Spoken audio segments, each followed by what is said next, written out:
Kaixo, ongietorria, estatistikako hitz batzuk ulertzeko eta erabiltzen jakiteko oso interesgarria da inkesta bat egitea.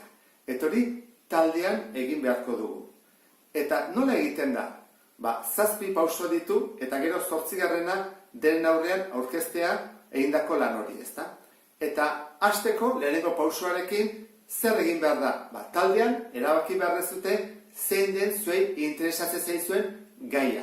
Eta uste baino zailagoa da, ze 4 edo 5 ikasleak erabaki behar dezute zuen gustoko duzuena eta jakin nahi bat azaldu behar dezue gai horri buruz. Orduan, goazen pentsatzea erabaki dezuela gai bat. Eta izan daiteke higienea. Orduan, higienea baldin bada, pentsatu behar duzue gero, ze galdera posible egon daitezken. Galdera dakizkizuenean, 4-5 galdera, badugu lehenengo pauso eginda. Adibidez, gaia baldin bada jateko ohitura, galdetu dezakegu zenbat otordu egiten ditun egunean, edo galdetu dezakegu noiz jaten duen gehien, gosaltzen, bazkaltzen, askaltzen, afaltzen. Galdetu dezakegu asko jaten duen bere iritzian, edo gutxi, horlako galdeak daitezke. Gaia lotuta dagoenean, 2. pausoa da populazioa zehaztea. Populazioa da nori buruz galdetuko dugun eta nori buruz jakin nahi dugun galdetzen ari geran hori. Horran, populazioa, goazen pentsatzea, izan daiteke Donostiako jendea. Izan daiteke institutuko ikasleak, edo irakasleak, edo jatetxe konkretu bateko bezeroak. Kontuz populazioarekin, hain zenbaki handia izanik, guk behar izaten dugulako lagina.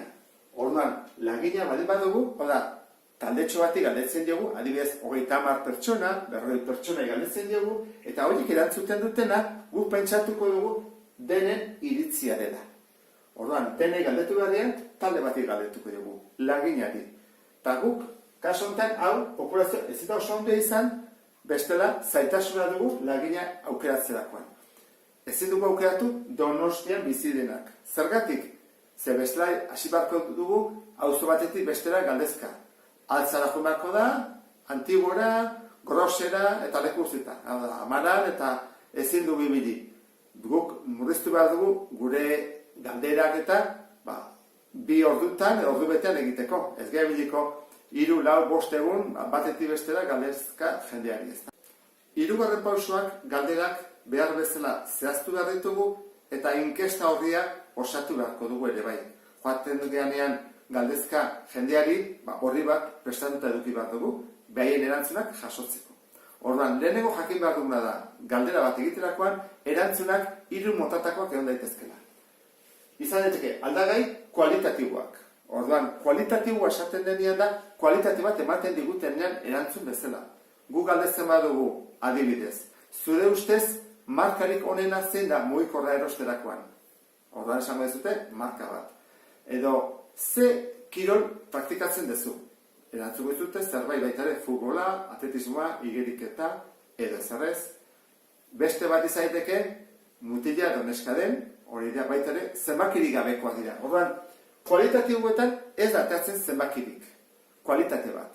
Eta beste galdera mota bat izan daiteke kuantitatiboa erantzuteko. Hau dira zenbakiekin. Orduan, zenbakiak izaitezke 2 motatakoak. Diskretuak edo jarraiak. Diskretua, adibidez galdetzen badugu zenbat anai arreba dituzu, galdetuko zute 1, 2, 0, 3, ez dizute galdetuko 1 eta erdi. Orduan, separatuta, banatuta daude, zenbakiak eta erdian ez dago zenbakirik. Galdetzen badugu adibidez, zenbat otordu egiten dituzun egunean, zer antzuko dute, konkretuki, 1, edo 2, edo 3, edo 4, edo 5. Bitartean, galdetzen badizute, zenbat denbora pasatzen dezu dutxatzen, hori da, jarraia. Zergatik, esan dezaketelako, 5 minutu, 4 minutu, edo 3 minutu terdi, edo 40 segundu, oso azkarra baldin bada bat, eta bat. Orduan, hauek jakinda, lan honetan galdetuko ditugu. Kualitatiboak, diskretuak eta jarraiak. 3 pixka bat edukitzeko denetik. Inkesta horria nola prestatzen da? Adibidez, nebaien badugu gizonezkoak eta emakumezkoak zer diferentzi dagoen ikustea, horla jarri barko nuke. Bada gure iritzia helduak eta gazteak, jarri barko nuke helduak eta gazteak, eta datuak desberdin sartzeko. Ordan, adibidez, joaten gea galdetzea, eta esaten dugu ikusten dugu emakumezko bat, eta apuntatzen dugu, eta hasten gea galdetzen. Eta galdera izango izateke, zenbat aldiz garbitzen dituzu hortzak egunero? Galdera ikura.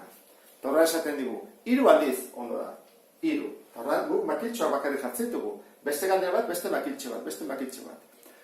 Eta bukatzen dugu, eta joaten gea beste baten gana. Batetik bestea, normalian 2-3 minutu behar ditugu. Ze, bukatzen dugun enkesta, topatu behar dugu, nori galdetuko diogun. Orduan, topatzen dugu gizonezkoa. Apuntatzen dugu gizonezkoa.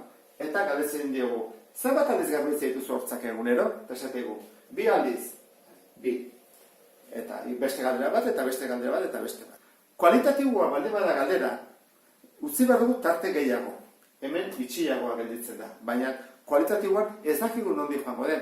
Pentsatzen baldin badugu galdetzea, zuetzako, edo zein duzu Donostiako jatetxen artean gustokoena. Zerrenda behar bada soluzia atatzen zaigu. Guk behar bada jartzen dugu 5-6 izen pentsatu zuaiek izan daitezkela, eta gero alako batean atatzen zaizkigu izen batzuk guk esperoz genituenak. Horratik, kualitatiboa denean, tartean gehiago utzi behar da inkesta horria betetzeko. Inkesta horria prestatua dugunean, kaleatea behar dugu. Edo instituto barruan, irakaslei edo ikaslei galdezka aritu behar dugu. Inkesta bat egiten dugunean, pertsona batekin bukatzen dugunean, beste batekin hasteko behar izaten dira 3-2 minutu edo batzutan gehiago. Eta inkesta erantzuteko behar da beste minutu bat, horrek zesan nahi du, 2 ordu behar ditugula 30 pertsonari galdetzeko. Eskerrak launaka gauden, orduan binaka banatu gaitezke, 2 alde batetik eta 2 bestetik. Eta erauntara, ordu betean, 30 erantzun jaso daitezke. 30, gune badugu 40ra iristea, beharko genuke ordu terdi inguru. Eta hori jasotzen degunean, basi gaitezke hurrengo pausoa egiten. Baina gauza bat gogoratu behar dezute. Joaten ganean galdetzea, askotan esango digute presa dutela, ezin dutela, ez dakitzen guzteko pakean, horrela. Beti modu honean galdetu, agur esan, baina modu honean. Eta erantzuten badigute ere, modu honean eskerrak eman. Jasoketa egin ondoren, dator hurrengo pausua.